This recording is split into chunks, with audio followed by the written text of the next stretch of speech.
Alright everyone, we are here in some Three Kingdoms. It's a land battle too. Interesting stuff. This came from one of Joe's recent streams. Sadly, the sieges were not very good in my opinion. Happens a lot in sieges for Three Kingdoms.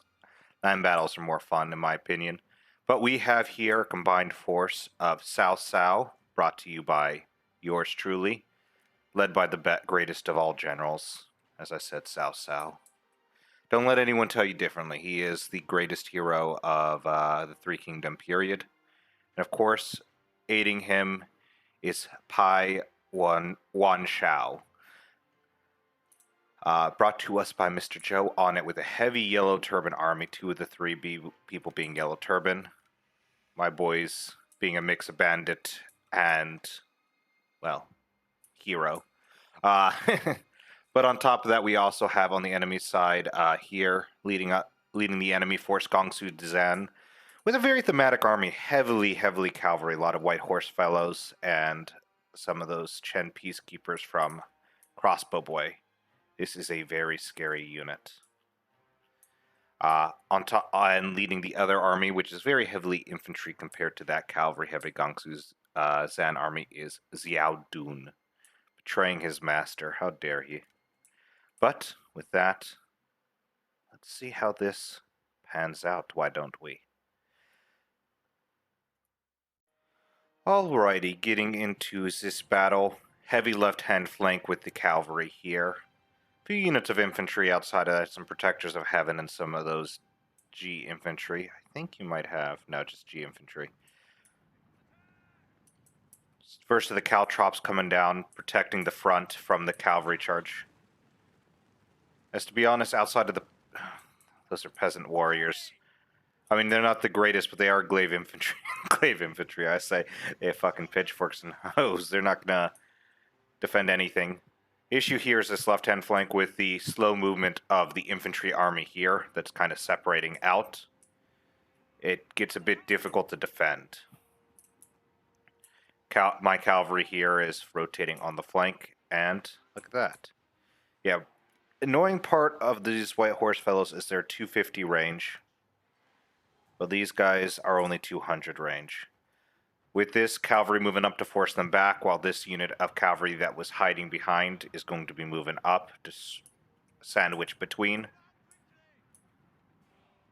Utilizing that mobility, they can kind of hold here, force us to react to them while the infantry gets into place, because they can't really target them by themselves. Over cavalry moving back.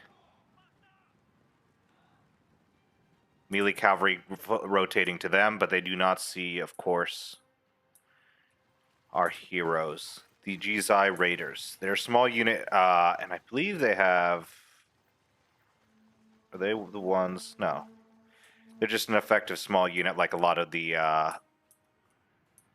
Yellow Turban units, but getting around are some of the Tiger and Leopard cavalry force Cao Cao. Not the strongest, they have heavy Tiger Leopards that are better. But the rest of the cavalry, Tiger Cubs, and some Bandit Raiders, some more Bandit cavalry coming in. Of course, with that here, Tiger Leopard gets into the first spot. They are getting the first one while the Jizai Raiders get into there. Cavalry engagement continuing here, 3 generals to 2. Eventually it's going to tip in the favor there, but over here is going to be a lot tougher. Yep, Gongsu Zan joining in. Cavalry over here moving in to help and support. Got some mounted mounts or militia, some Northern Veteran G. Ooh, Northern Veteran G are dangerous. Heavy Spear Guard, Tiger Guard.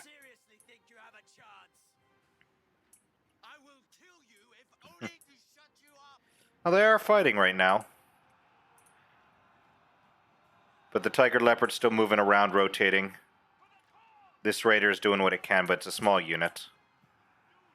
Cavalry engagement here is going into the favor of the Chin. Oh, the Chins are having a bit of trouble on their own side, but they are hitting hard. Over here, of course, it's going in the favor of us over here who have taken the defensive. Engagement coming in. Yellow Turban Warriors versus G Infantry. As now this infantry makes its way to the front, it's going to be able to support. However, at least the archers are able to give more power over onto this fight. Archer, militia, crossbowmen. Over here, the center is going towards the favor of us, Joe and I. So the cavalry engagement is flanking towards us. However, those white horse fellows are going to be a pain to deal with.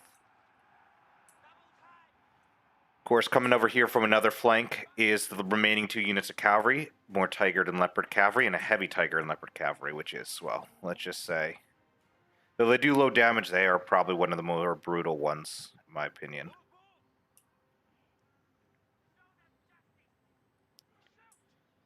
But over here, the front line of infantry is starting to break while the elites are being isolated. As you can see here, bandit warriors and northern saber infantry helping on the flank. And the cavalry engagement against the archers. Tearing into the first unit and breaking through them immediately. And the second unit smashing into these crossbows.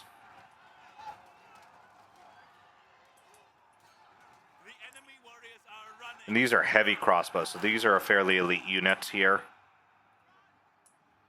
Cavalry breaking the first unit, moving on to the next one. Causing havoc in the back lines, trying to disrupt their formation as we are trying to consolidate on this right-hand flank for us. Northern veterans are starting to go down. More units going. So it's time to push up into the forest to engage the enemy here. Especially help against those yellow turban warriors with that bandit gang.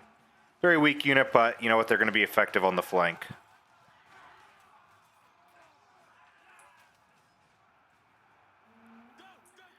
On there, the archers, of course, are focusing down units like the Protectors of Heavens that don't have shields. Heavy Tiger Leopard moving their way in. Getting into the enemy cavalry. Trying to silence what they can.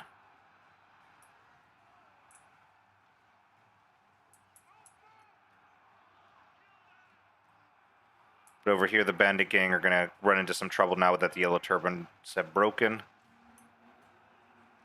One unit broken, then a unit Tiger Guard are going to just crush them. To be perfectly honest. More bandit gang roping up, trying to do what they can. While the Protectors of Heaven get surrounded and isolated. The enemy unit flees! What cowards! This unit is interesting because they have splash attack, so they can do a lot of damage if used properly, and they're just getting broken down. Fighting camp crushers, which is basically a similar version of that. Cavalry, of course, rotating in some more. Bandit King versus Bandit Queen. Cao Cao and some bandit marauders finishing off these boys. Some raiders move on in.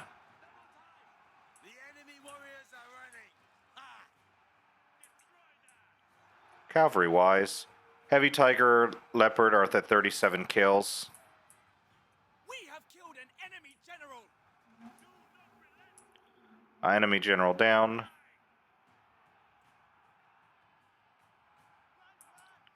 Over here, my unit is heavily isolated, though he is going to hold forever. Strong melee infantry. Protectors of Heaven are moving on in. They won their fight against a bandit gang, so not like it was too crazy. Heavy Spear Guard, of course, moving in as well. They are just tearing through those units, or peasants and bandits. I think those are my, actually a fairly good unit for me, yeah. The Bandit Warriors. They are getting torn apart by a Protector of Heaven. Another Protector of Heaven moving on in. This fight, a continued quagmire.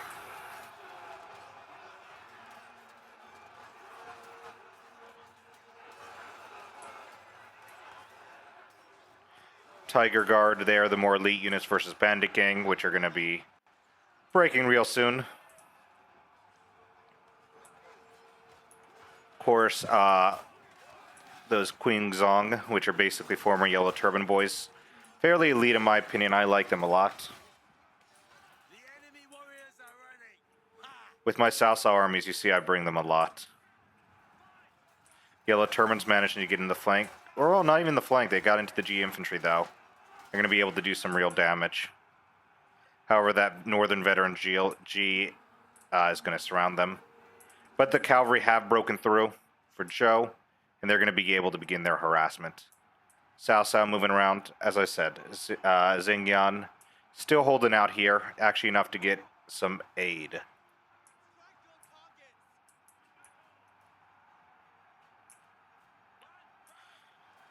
But a good position here with the Northern Saber Infantry, positioning the Protectors of Heaven in the flanks so they can get shot in the back. But those Protectors of Heaven are still going to cleave through the enemy. Nice. Nice job. Starting to take them down. Ooh, there goes one.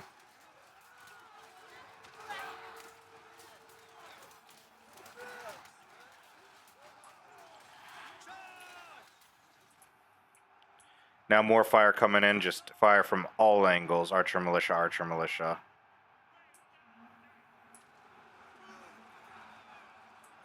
Those oh gosh. Virtuous noblemen. Those are some strong units right there. Getting right on in, surrounding this Protector of Heaven. We got bandit warriors. Some bandit gang. So we have Yellow Turban and bandits surrounding the Protectors of Heaven. But of course they are starting to drop. Bandit gang and the infantry breaking out. Forced out by the Tiger Guard here. As well as same with the bandit warriors. Letting the... Oh god, those Protectors of Heaven are going to clean through these enemies.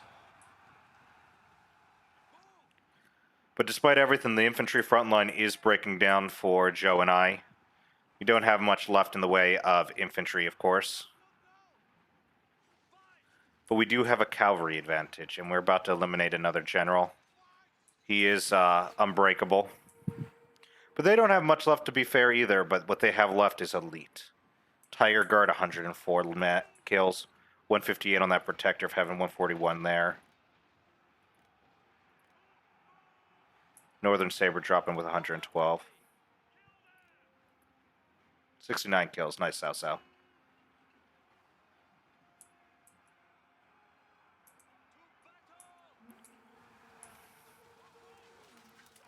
More Protector of Heaven fighting.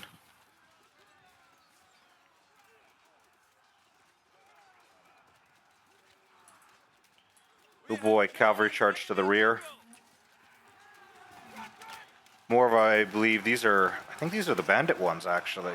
No, these are virtuous nobles. No, they are my bandit marauders. Hell yeah. Breaking that unit. One of my last remaining units of cavalry managing to break the ending there. That is a Pyrrhic victory for us, and it is one of two on our 2v2 death match here. So, next week we'll get to see how the next one does. Of course, it is on the shorter side, land battles tend to be. Let's see a bit of how it ended. 1,300 men for Cao Cao, that's good. He lost, around 1,000 men. Same with Pei Wuxian. Gong Suzan lost nearly 1,000, and Xiao Dun lost a little over 1,000. Let's see who did well. Some good ones here. 109 for these boys.